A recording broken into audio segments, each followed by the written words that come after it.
அண்ணாமலையாருக்கு அரோகரா. திருவண்ணாமலை கார்த்திகை தீப தரிசனத்தின் சிறப்புகளை பற்றி தெரிந்து கொள்வோம். திருவண்ணாமலையில் ஏற்றப்படும் கார்த்திகை தீபத்தை நேரில் பார்ப்பவர்களின் 21 தலைமுறைக்கு முக்தி கிடைக்கும். திருவண்ணாமலை தீபத்தன்று மலையை பார்த்து நமச்சிவாய சொன்னால் அந்த மந்திரத்தை 3 கோடி தடவை உச்சரித்த புண்ணியம் கிடைக்கும். திருவண்ணாமலை உச்சியில் தீபம் ஏற்றப்படும் போது மலைக்கு உள்பகுதியிலும் பூஜைகள் நடக்கும் ஒலி கேட்டதாக அமணர், சேஷாத்திரி சுவாமிகள் உள்பட பல அருளாளர்கள் கூறியுள்ளனர். திருவண்ணாமலையில் கார்த்திகை தீபம் ஏற்றப்பட்ட பிறகு அதை பார்த்து வணங்கியபடி கிரிவலம் வந்தால் அந்த ஜோதியின் கதிர்கள் நம் உடம்பில் பட்டு ஆன்மசக்தி அதிகரிக்கும் என்பது ஐதீகம். தீபத் திருநாளில் 5 தடவை மொத்தம் 70 கிலோமீட்டர் தூரம் கிரிவலம் வந்தால் அவர்கள் எவ்வளவு பெரிய பாவம் செய்திருந்தாலும் அவற்றில் இருந்து முழுமையான விமோசனம் கிடைக்கும் என்று புராணங்களில் கூறப்பட்டுள்ளது. மலை மீது தீபம் ஏற்றப்படும் போது தீபமங்கள ஜோதி நமோ நம என்ற பாடலை பாடி வழிபட்டால் வாழ்வில் மங்களம் பெருகும். கார்த்திகை தீபத்துக்கு 3வது நாள் மலையை பஞ்சமூர்த்திகளும் வலம் வருவது மிகச்சிறப்பாக நடைபெறும். திருவண்ணாமலை கார்த்திகை தீபத்தை காண சித்தர்கள் வருவார்கள் என்பது நம்பிக்கை. அப்படி வரும் சித்தர்கள் மலை உச்சியில் தீபம் ஏற்றும் கொப்பரை நெய்யில் சக்தி வாய்ந்த மூலிகை தைலங்களை சேர்த்து விடுவதாகச் சொல்கிறார்கள். இதனால் தீபத்தில் இருந்து வெளிப்படும் புகை தீய சக்திகளை அழிப்பதாக கருதப்படுகிறது. திருவண்ணாமலை மலை சுமார் 2668 அடி உயரம் கொண்டது. கீழ் இருந்து மலை உச்சி வரை செல்ல சுமார் 8 கிலோமீட்டர் பாதை உள்ளது. மலை ஏற சுமார் 4 மணி நேரம் ஆகும். திருவண்ணாமலை கார்த்திகை தீபத்துக்கு சர்வாலய தீபம், கார்த்திகை விளக்கீடு, ஞான தீபம், சிவஜோதி, பரஞ்சுடர் என்றும் பெயர்கள் உண்டு. கார்த்திகை தீபத்தன்று கிரிவலம் செல்பவர்களுக்கு 1000 அசுவமேத யாகம் செய்த பலன் கிடைக்கும்.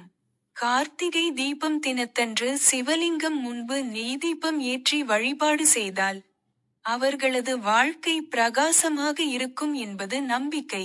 கார்த்திகை தீபம் ஏற்றப்படும் காட்சியை நேரில் பார்த்து வழிபடுபவர்களுக்கு சகல தானம் கொடுப்பதால் கிடைக்கும் புண்ணியங்கள் கிடைக்கும். கார்த்திகை மாதம் கார்த்திகை நட்சத்திரத்தில் திருவண்ணாமலை தலத்தில் ஏதாவது ஒரு இடத்தில் தீபம் ஏற்றி வழிபட்டால் குழந்தை பாக்கியம் கிடைக்கும். திருவண்ணாமலை மலை உச்சியில் தீபம் ஏற்ற பயன்படுத்தும் கொப்பரை சுமார் 2000 லிட்டர் நெய் பிடிக்கும் அளவு கொண்டது. மலை உச்சியில் ஏற்றப்படும் தீபத்தின் ஒளி சுமார் 20 கிலோமீட்டர் தொலைவுக்கு தெரியும். இந்த தீபம் சுமார் 11 நாட்கள் தொடர்ந்து எரியும் என்பது குறிப்பிடத்தக்கது. திருவண்ணாமலையில் கார்த்திகை தீப திருவிழாவை முன்னிட்டு பரணி தீபம், அண்ணாமலையார் தீபம், விஷ்ணு தீபம், நாட்டு கார்த்திகை தீபம், தோட்ட கார்த்திகை தீபம் என 5 வகையான தீபங்கள் ஏற்றப்படும். சிவபெருமான் கார்த்திகை தீப நாளில் அக்னியில் நடனம் ஆடுவதாக ஐதீகம். இந்த நடனத்துக்கு முக்தி நடனம் என்று பெயர். கார்த்திகை தீபம் தினத்தன்று ஆலயங்களில் சொக்கப்பனை கொளுத்துவார்கள். ஆனால் திருவண்ணாமலையில் சொக்கப்பனை கொளுத்தும் பழக்கம் இல்லை. தீப நாளில் மலை மேல் தீபம் காண முடியாதவர்கள் தீப தரிசன நேரத்தில் அதை நினைத்தாலே அதற்குரிய பலன்கள் கிடைக்கும் என்பது பெரியோர் வாக்கு. திருவண்ணாமலை கார்த்திகை தீபத்துக்கு நிகராக இதுவரை எந்த ஆலயத்திலும் ஜோதி வழிபாடு ஏற்பட்டதில்லை. திருவண்ணாமலையில் ஏற்றப்படும் கார்த்திகை தீபம் அண்டசராசரங்களுக்கும் தீப விளக்காக கருதப்படுகிறது. திருவண்ணாமலையில் ஏற்றப்படும் தீபம் உலகத்தை எல்லாம் இயக்குகின்ற பரம்பொருள் ஒன்றே என்பதை, இறைவன் ஒருவனே என்ற தத்துவத்தை உணர்த்துகிறது. கார்த்திகை தீபத்தன்று அதிகாலை திருவண்ணாமலை கோவிலில் பரணி நட்சத்திர நேரத்தில் ஏற்றப்படும் பரணி தீபத்தை அங்குள்ள சொர்ண பைரவர் சன்னதியில் வைத்து விடுவார்கள். பிறகு மாலையில் அதைத்தான் மலை உச்சிக்கு எடுத்துச் சென்று தீபத்தை ஏற்றுவார்கள். திருவண்ணாமலை தீபத்தை காண கடந்த ஆண்டு சுமார் 20 லட்சம் பக்தர்கள் திரண்டனர்.